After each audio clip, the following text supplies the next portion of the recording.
Well, he's broken off his great British adventure to come and visit us. Please welcome James Martin.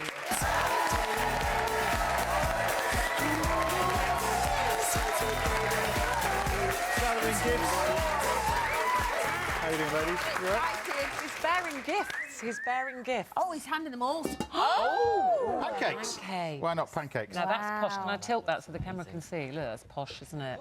Don't the juices. Well, they're just pancakes. It's a little Suzette sauce, and they're filled with an orange curd and a lemon curd. You knew that, Colleen, didn't you? Obviously, that's how I do all mine. I happen to have my fork here. So we'll get your pancake tips a little bit later. And I better not taste that because I've got to talk to you first. First thing, I don't. People might... yeah, she can eat that. People might not realise that you can fly. So that was you actually... Yeah, I've been a pilot for about 12 years. Yeah. That wasn't me flying that Spitfire, but I did get to go up at a place called RAF Lossiemouth in Scotland, home of #1 Fighter Squadron, the oldest fighter squadron in the world. Just as there was a transition between losing the Tornado and the new fighter jet, and the wing commander at the time, while we were up there, said, "Come on, we'll take you flying." So I flew, not in the jet, I flew in their old vintage trainer, and he put me in the front, and I got to fly it. Wow. An experience that I'll never forget. And this is what come true. Oh, it was just incredible. The whole trip was amazing.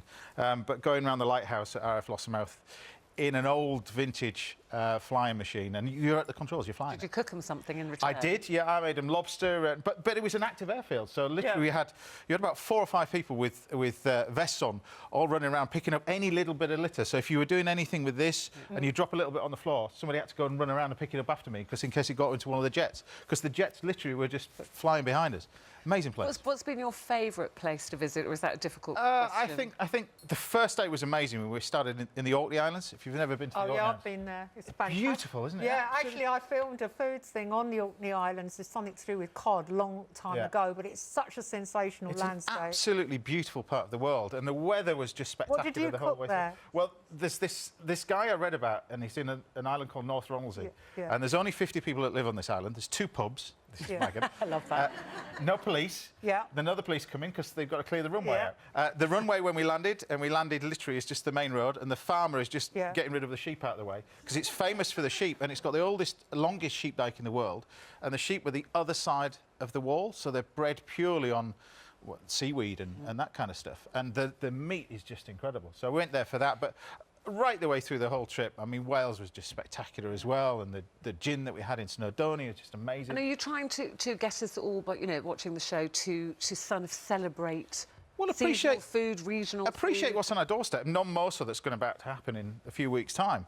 You know, with the decisions that's been made, it's going to affect a lot of people, and those are producers, the farmers. They look after the land, so they look after the hedgerows and everything. If we don't support them and go out there and buy it, I completely agree. I'm totally 100% on your side, and I think the fish recipes, especially in the book, are really, really good. But I noticed one thing: you've whipped the heads off most of the fish, except for the John Dory, which you show. Yeah. Is that because the British want to eat fish, but they don't want fish that really... Oh, I don't want to see its eyes.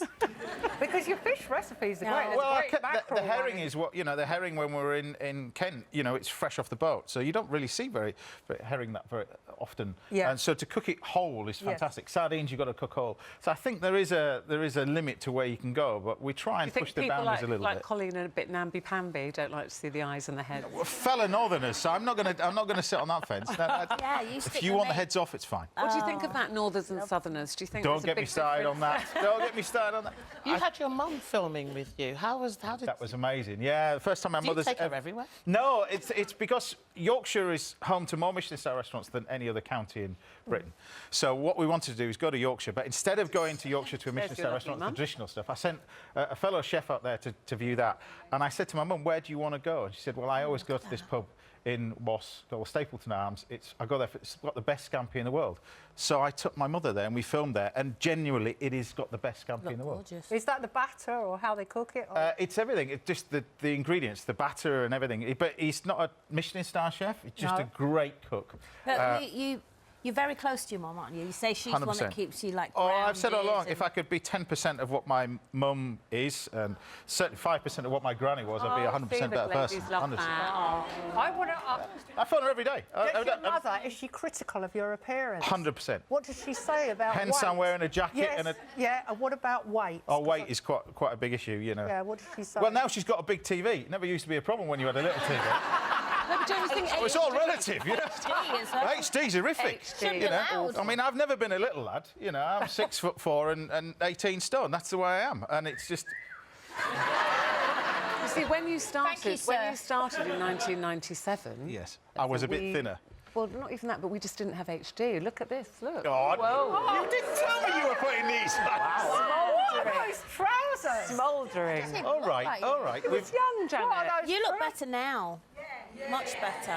Matured. But do you know what I love about you, James, is that you love your food. Not only do you love cooking your food, but you genuinely love food. I love to cook and I love to eat. And I think if you like to eat... I think it comes from the fact that I was a farmer's lad, so to understand about food, you've got to understand how it's produced. You get a different respect for it, a different knowledge for it, and a different understanding of people that produce your food. It's very, very difficult to produce carrots. So I have a lot of respect for somebody who produces that. And anybody that's got allotment will realise you can wake up one morning and your cauliflower's gone. And think of that on a bigger scale. We hear all the It's on a bigger scale. It's quite difficult. Vegetables break your heart. They do. They really break your heart. That's why at the moment, I'm buying cauliflowers every single week because I don't want farmers who go to all that trouble to grow cauliflowers to go out of business. it's the story and of they everything. don't sell them for enough. Yeah. They're less than £1 now. It's shocking. Well, we've become so used to cheaper and cheaper food. Oh, that's going to change big time in about 3 weeks' time. Well, James, I've never made a pancake before, so I. Oh, what? A pancake. You've never made a No, pancake? I've never made a pancake. Just take some of these. I'm very eager to taste it. But what are your top pancake Well, the tips? top bit is when you've got a bit of free time, don't just all pile into it this time of year. You can make them and freeze them. They're brilliant frozen. So if you make them, put them between sheets of greaseproof paper, have time to do it, lay them all up in sheets of greaseproof paper, get 20, 30, freeze them, and then when you need them, just pop a knife underneath, open them up, and they defrost within minutes. But when you're Frozen cooking pancakes. them, what's the Good best tip. thing to cook pancakes in? I never Well, got that right. Like, do you can we use just oil get that or on Non-stick butter? pan, always butter. always butter. Butter. But the I best see. quality ingredients, the best Orange. flour you can afford, the full fat milk. Yeah. You're not. Why are you mix. semi-skinned when you're mixing it with? You're cooking it in butter. But get the pan very, very hot first of all, and then leave it. Let it sit there, and then flip it over. Well, listen, James, it's lovely to see you. James Martin's Great British Adventure is on every weekday, 2 p.m. on ITV. Thank you very much, James Martin, everybody.